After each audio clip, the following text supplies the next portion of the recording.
subscribe to our YouTube channel and don't forget to press the bell icon to get all the latest updates.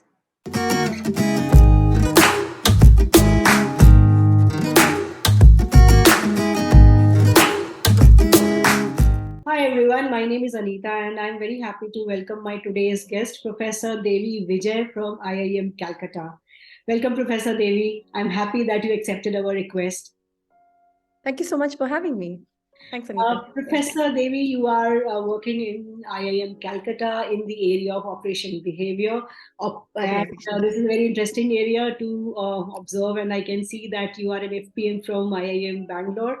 Um, it's a very interesting thing to see that how this transition from a student to a faculty has happened, and you have a very long teaching and research career now. So, my first question to you is, which is an obvious question here on Import Hub. What made you decide on choosing a research career in management? Well, it's hard to say what led me to research. It seems almost like a serendipitous moment. But I think my father is a journalist, and my mother she is a school teacher by training. So I suppose academia was somewhere an intersection of both of these. Having watched people who are educators and journalists pretty much all my life, I think a career in research and teaching was somewhere a natural progression. Yeah. That's quite interesting. So here I'm going to take a break because I have an announcement to make. This is about the FPM program offered by the SPGN Institute of Management and Research, Mumbai. I recently visited the campus, met a lot of professors and students. I witnessed the world-class infrastructure and ecosystem which is designed to develop high-caliber researchers and faculty in various management disciplines. SPGN Institute of Management has institute level ACSB accreditation and the FPM program is AICTE approved.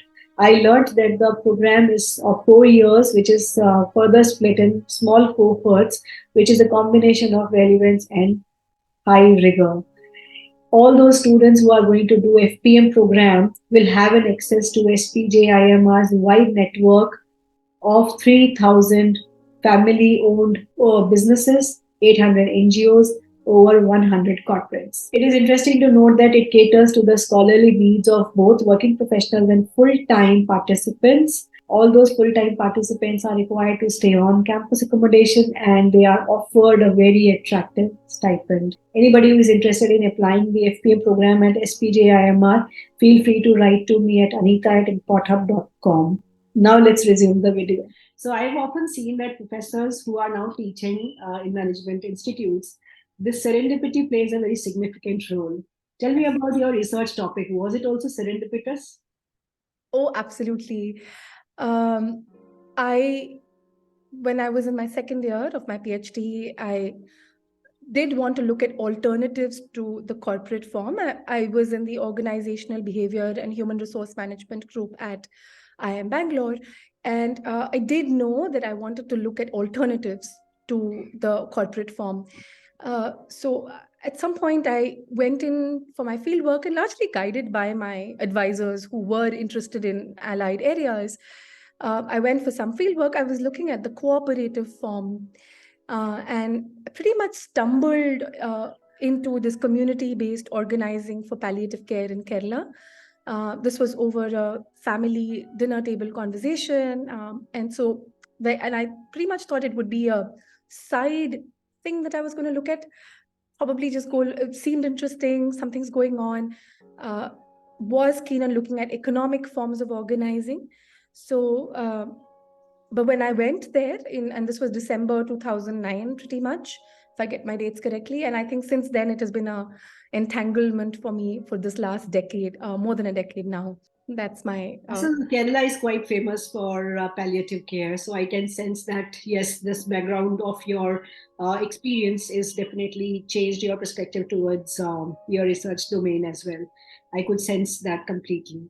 Tell me more about your postdoctoral research because you went to the Columbia University and why you went there and what was the experience over there? Sure. So like I mentioned, my PhD was in. I drew on social movement theory and I drew on institutional theory to look at this community-based form of organizing for palliative care. So I was trained in organization studies as a field. And I think it was also that early years of in research, this kind of trouble that you have, that how am I relevant? Like, how is this research relevant? To whom is it relevant? And so my postdoc was in public health. Okay. So it was not in organization, it was not in management, it was in public health, largely as a conversation with myself in terms of how does my research make sense, not just to me, but to maybe a larger section of people. And so I was affiliated with the School of Public Health, the Mailman School of Public Health at Columbia University. And I was embedded during this period for 18 months at the Columbia University's Medical Center.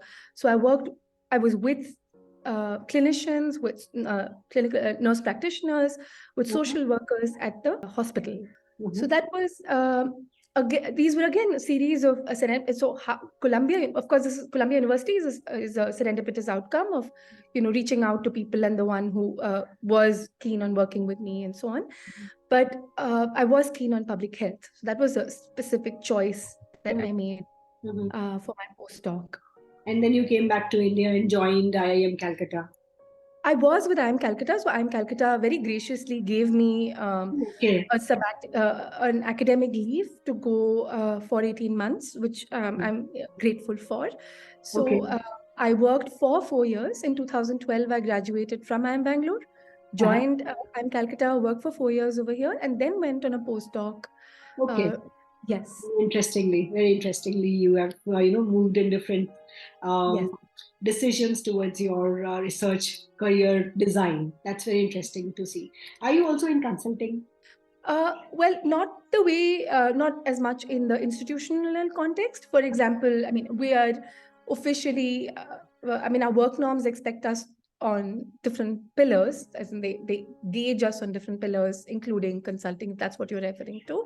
So I have actually, in fact, worked on little or no consulting assignments in that sense, but I do frequently work with social enterprises, with collectives, with community organizations, and these are not paid assignments, but these are, for me, they feed into my research and teaching.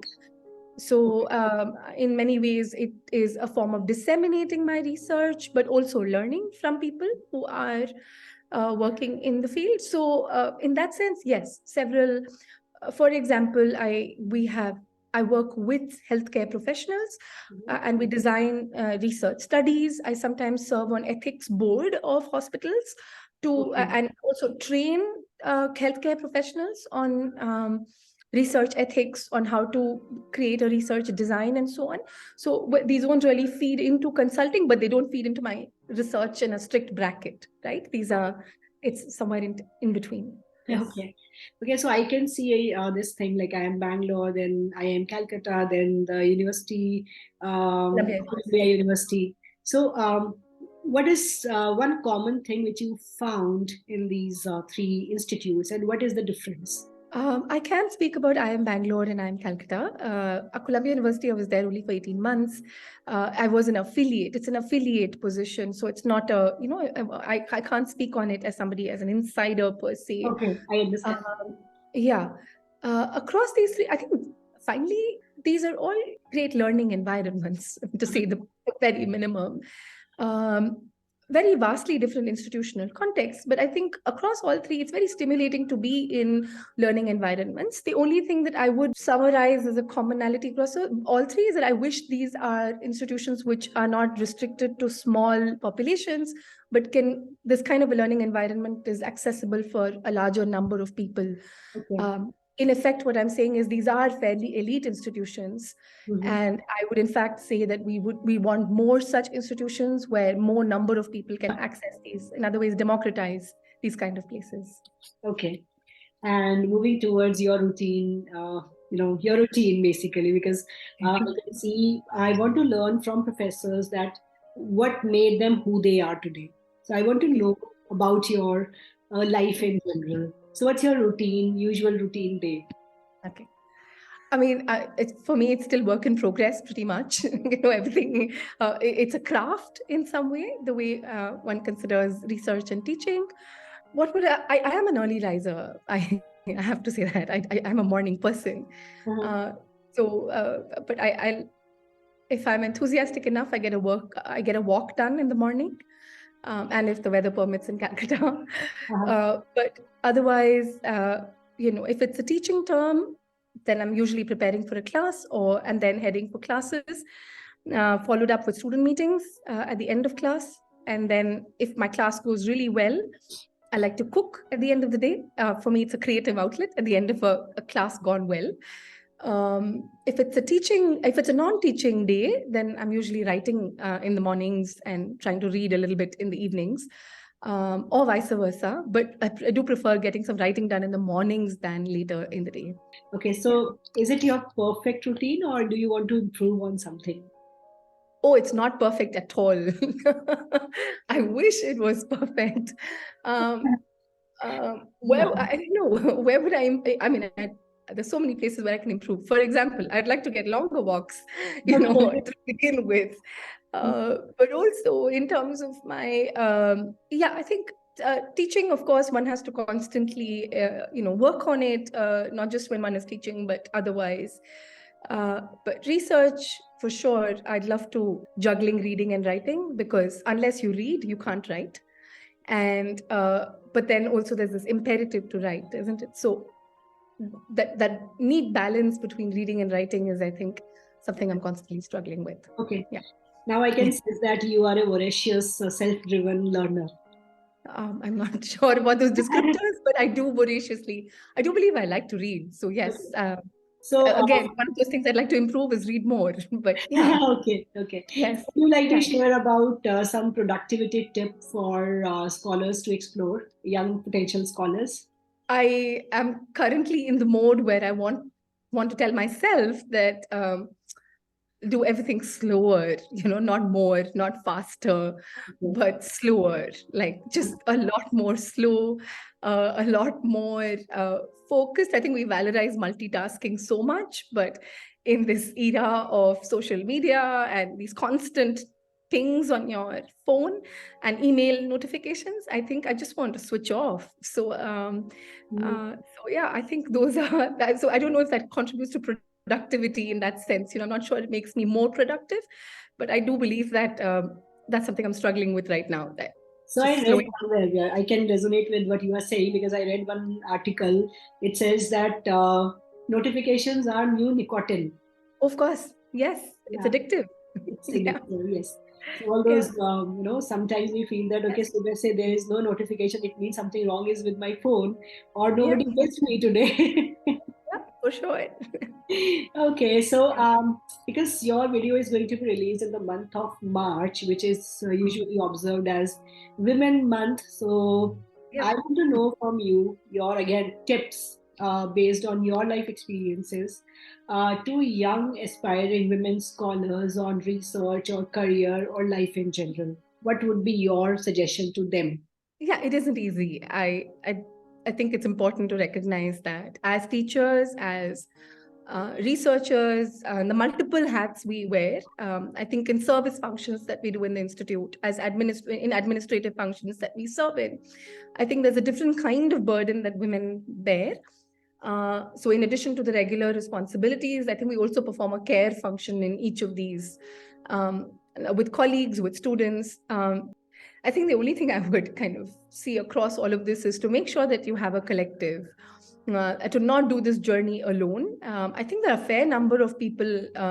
So I do believe in epistemic friendships, which is people who share so not just, I mean, of course, friendships are valuable in and of themselves, but the idea of people who share your politics, share your interests. So that's what I call epistemic. And it's not a term I use. This is a term I borrow. But my point is that I think there are plenty of people who share these interests and politics, and it's important to find those and form collectives. Is at least for me. So I can't speak for everybody, but this is my sense. Pretty interesting to know. One of my friends, when I was doing my PhD, she suggested to me that in Hindi she mentioned, if you understand Hindi, so I'll tell you. Yeah, I do. Yeah, Yeah, मैं अकेला अकेला नहीं हूँ. So you have to find people like yeah, you in yeah. your community who can give you That's right. guidance, suggestions. to bring you back in your normal self. Absolutely. Yeah, Yeah. I would agree. Yes. Okay. So Correct. after this, more detailed and more academic discussion, let's have a rapid fire. Okay. Sure. So, are you a morning person or an evening person or a night owl? Yeah, I'm a morning person. I do have night outs, but I'm a morning person. Must have Yeah. item on your work desk. Coffee. Okay. What do Yeah. you do when you feel stressed or overwhelmed? Ideally, go for a long walk. But again, Calcutta rains or it's hot, then it's music. So, what's your latest purchase to increase your productivity? Again, not a productivity person and do not need to buy for this. I would think that going for a long walk again, or listening to music. Yes. Most of the times, like I can sense that you feel like to be alone when you are stressed or overwhelmed or whatever solutions you want to find, it's coming Yeah. from when you go out for a long walk. Okay. Possibly. Okay. Yeah. I do Okay. think, yeah, I think when I walk. So yeah. I can sense that. So, what's your Yes. favorite book? It's this is tough because there's so many books that I really, really like. Nonfiction, can I pick two? Yeah, yeah, please. So yeah. So I really like Urmila Pawar's Aidan, which is translated into English as The Weave of My Life. And I found it a tremendously inspiring book about another researcher, scholar, activist in her own right. And then, of course, there's Halla Bol by Sudhanva Deshpande, which is a perennial favorite for me.